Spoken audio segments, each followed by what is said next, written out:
Hi, I'm Willie Howe. Welcome to my YouTube channel. Thank you for being here. If this is your first time here, I hope you stick around and you'll hit that subscribe button. Hit the little bell notification so you can be notified when I release a video. And if this is your first time here, welcome. And we do tips, tricks, and tutorials on how to configure networking, voice over IP, and security technology. So welcome. And there's other things in there too, but that's kind of the main bread and butter. And I also do consulting. If you're not familiar with that, you can go to williehowe.com, fill out that contact form. What we're going to talk about tonight, you've seen a few other videos on UniFi 10 or 5.10.12. It got released, but the devil's kind of in the details, and I want to talk about this a little bit. And subsequently, there have been 3 more releases. Will there be another release? I don't know. I'm kind of hoping so, because I have reported a bug on the back end, and I'm hoping that it gets addressed. So we are going to switch over to the desktop here, and we're going to take a look at some of these. So here we go. So now this is, I'm going to zoom in here.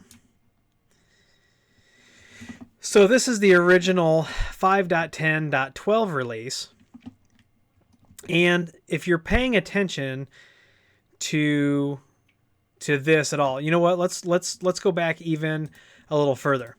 Let's do that. That'll help us. So let's scroll down here. There's 10.12 where it was released. Let's scroll back, and we're gonna find. And it was a little while ago when the 10.9 series was out. Okay.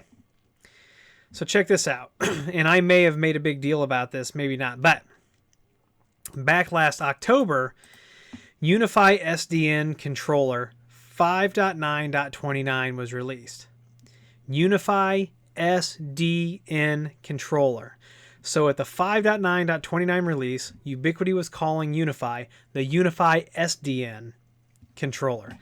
And if we go back before that, which we could probably load some of these, and yeah, we can go back. Let's see. Let's do that. We'll go back real quick. And okay, so 5.8.30, we were calling it UniFi SDN. At some point, I think it was just UniFi,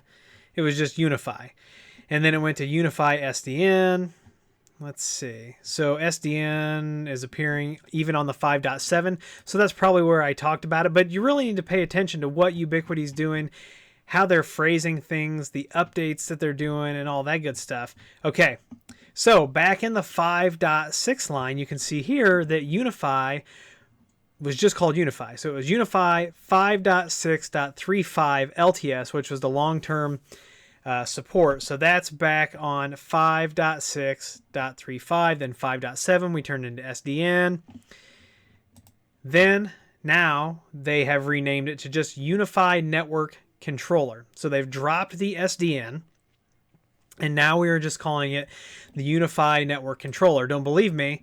That's the 5.12. Here's the 5.10.12. Here's the 10.15, the 10.16, and the 10.17, and they have dropped the SDN, and it is just UniFi Network Controller. So this could be the beginning of bigger and better things. So you're definitely going to want to pay attention to what's going on with UniFi. All right, so if we take a look at some of the changes that were made, there was one change in UniFi 5.10.12 that I really wanted to talk about, and let's see.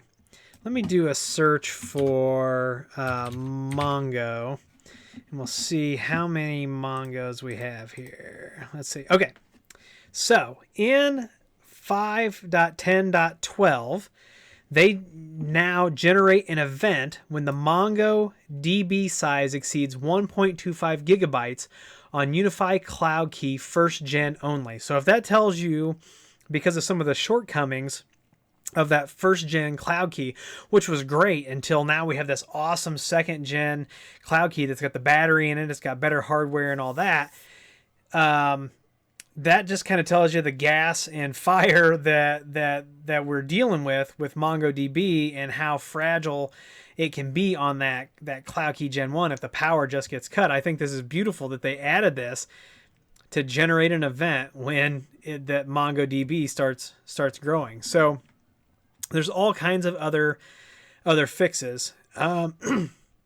Now, I was an early adopter of 5.10.12. I saw some of the migration problems that they were talking about. But let's do this. So 5.10.12 came out, then 5.10.15 was hot on the heels. So if we look at some of the updates, okay, so here they fix an issue that could prevent database migration from succeeding when upgrading from a previous version. They fixed some SSH username and password problems, and then they also fixed the submit button when changing SSH credentials. So that was changed just in a couple days. Then in the same day, they turned around and released 5.10.16. And so if we scroll down, here are more changes from 5.10.12. We still see this database migration, but now there's an L3 adopt and upgrade process and external guest portal cookies. So they fixed that. Then today, UniFi 5.10.17 was released. And if we look, we can see some more things down here. It looks like we fixed a translation. So tomorrow will 5.10.18 come out? I don't know. So if you've upgraded to 5.10.12, make sure you go ahead and upgrade to 5.10.17. Make sure that you are up to date with that. So you are completely familiar with how I do my update process at this point. Now, I have controllers that are running on 5.10.12. Like I said, I've put some issues out there for them to look at. At this point, I will upgrade to 5.10.17 to be on the latest stable, but I'm not 100% sure if anything else is going to come out, because I don't know where their bugs are sitting or anything like that. But they are tackling these issues. They are tackling them very quickly. So thank you to the UniFi team. Thank you to Ubiquity Networks for addressing these problems. I did upgrade a site to 5.10.17. I still had my little issue that I'm working through with the site import. I'm hoping they're addressing that. But so tomorrow, 5.10.18 could be out. But just pay attention to the way they're naming things. Look at all the fixes.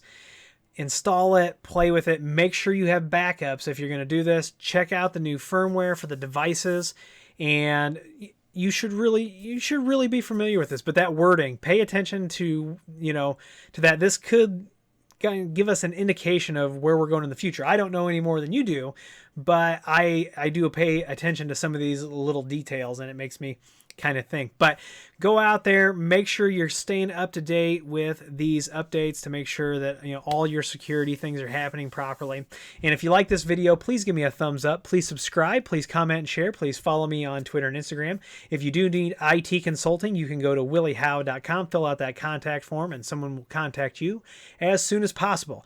If we can't help you, we will get you to a vendor who can. If you want to talk to us on Discord, that link is down below. If you'd like to support the channel by becoming a patron on Patreon, thank you to all those folks.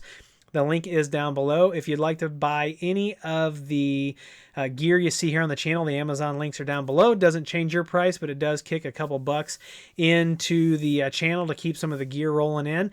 And also, don't forget to sign up for the newsletter over at williehowe.com. Once again, I appreciate each and every one of you, and I'll see you in the next video.